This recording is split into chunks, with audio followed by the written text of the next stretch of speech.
ലോകത്ത് എല്ലായിടത്തുള്ള താരങ്ങൾ ഈ ഇന്ത്യൻ ടീമുകൾക്ക് വേണ്ടി കളിക്കുന്ന സ്വപ്നം കാണാണ്. ഇപ്പോൾ IPL വന്ന് കളിക്കുന്നത് സ്വപ്നം കാണാം. പക്ഷേ ഇന്ത്യയിലുള്ള പ്ലേയേഴ്സ് ആരും മറ്റു ലീഗുകളിലേക്ക് പോകുന്നില്ല, സാങ്ഷൻ ഇല്ല. എന്തുകൊണ്ടാണ് അങ്ങനെ സംഭവിക്കുന്നത്? അതെന്തുകൊണ്ടാന്ന് പറഞ്ഞാൽ IPL ബ്രാൻഡ് അതിൻ്റെ വാല്യൂ കുറയുമെന്ന് പേടിച്ചിട്ട് BCCI. എന്ന് വെച്ചാൽ നമ്മുടെ ഇപ്പോൾ IPL കളിക്കണ സമയം വേറെ ആരും ഒന്നും കളിക്കണില്ല. സാധാരണ ഇപ്പോൾ PSL കഴിഞ്ഞ തവണ കളിച്ചു തോന്നുന്നു. ബാക്കി വേറൊരു ലീഗും IPL സമയത്ത് കളിക്കാർ തന്നെ സമ്മതിക്കില്ല അത്. നേരെ തിരിച്ച് ഇപ്പോൾ ബാക്കി ലീഗുകളൊക്കെ നടക്കുന്നത്, ഇപ്പോൾ ബിഗ് ബാഷ് നടക്കുന്നത്, SA20 നടക്കുന്നത്, ദുബായിൽ ILT20 നടക്കുന്നത്, ഇതൊക്കെ നമ്മുടെ ഡൊമസ്റ്റിക് സീസണിൻ്റെ സമയത്ത്. അപ്പോൾ ഇവിടുന്ന് ഇപ്പോൾ നാളെ വൈഭവ് സൂര്യവംശിക്ക് നിങ്ങളൊരു NOC കൊടുക്കണം.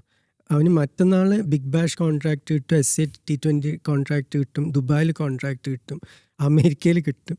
പിന്നെ ഇവൻ ഇവിടെ കളിക്കാൻ എന്ത് ഇൻസെൻറ്റീവുകളൊന്നുമില്ല. അപ്പം നമ്മുടെ ഡൊമസ്റ്റിക് സീസൺ ശരിക്കും നശിച്ചു പോകും ഇതിന് NOC കൊടുക്കാൻ തുടങ്ങിക്കഴിഞ്ഞാൽ. പക്ഷേ ഇതിൽ മറ്റൊരു സാധ്യത കൂടെ ഇല്ല. ഇപ്പോൾ ബിഗ് ബാഷിൽ ഇപ്പോൾ ഒരു പോപ്പുലാരിറ്റി ഉണ്ട്. പക്ഷേ ആ ബിഗ് ബാഷിൽ ഇന്ത്യൻ താരങ്ങൾ പോകുകയാണെങ്കിൽ ചിലപ്പോൾ ഇത്രയും പോപ്പുലറായിട്ടുള്ള എന്താ പറയുക പോപ്പുലേഷനുള്ള കൺട്രിയിൽ നിന്ന് പ്ലേസ് കളിക്കുമ്പോൾ സത്യത്തിൽ ബിഗ് ബാഷിന് കുറച്ചുകൂടി എക്സ്പോഷർ. അതെ, എൻ്റെ അഭിപ്രായത്തിൽ ശരിക്കും ഒരു പ്രായം കഴിഞ്ഞിട്ടുള്ള കളിക്കാരാണെങ്കിൽ അവരെ കളിക്കാൻ അനുവദിക്കണം. ഇപ്പോൾ പ്രത്യേകിച്ച് എല്ലാ ഫോർമാറ്റും കളിക്കാത്തപ്പോൾ ഒരു വിരാട് കോഹ്ലി അല്ലെങ്കിൽ രോഹിത് ശർമ്മ, അവരൊരു ബിഗ് ബാഷ് കളിച്ചതുകൊണ്ടോ അല്ലെങ്കിൽ SA20 കളിച്ചതുകൊണ്ടോ ഒരു നഷ്ടമില്ല ഇന്ത്യക്ക്. ആ കൺട്രീസിന് ബൂസ്റ്റുമാണ്. അവർക്ക് ക്രിക്കറ്റിന് ആകപ്പാടെ ഒരു വലിയൊരു ബൂസ്റ്റ് ആയിരിക്കും. ഒന്ന് നിങ്ങൾക്ക് ആലോചിക്കാൻ പറ്റുന്നതല്ല എത്ര അവിടുത്തെ TV റേറ്റിംഗ്സ് എത്ര കൂടും, ആ കോമ്പറ്റീഷൻ്റെ മാർക്കറ്റ് വാല്യൂ എത്ര കൂടും ഇങ്ങനത്തെ രണ്ട് കളിക്കാർ കളിച്ചാൽ. അത് നമ്മൾ ആലോചിക്കണം.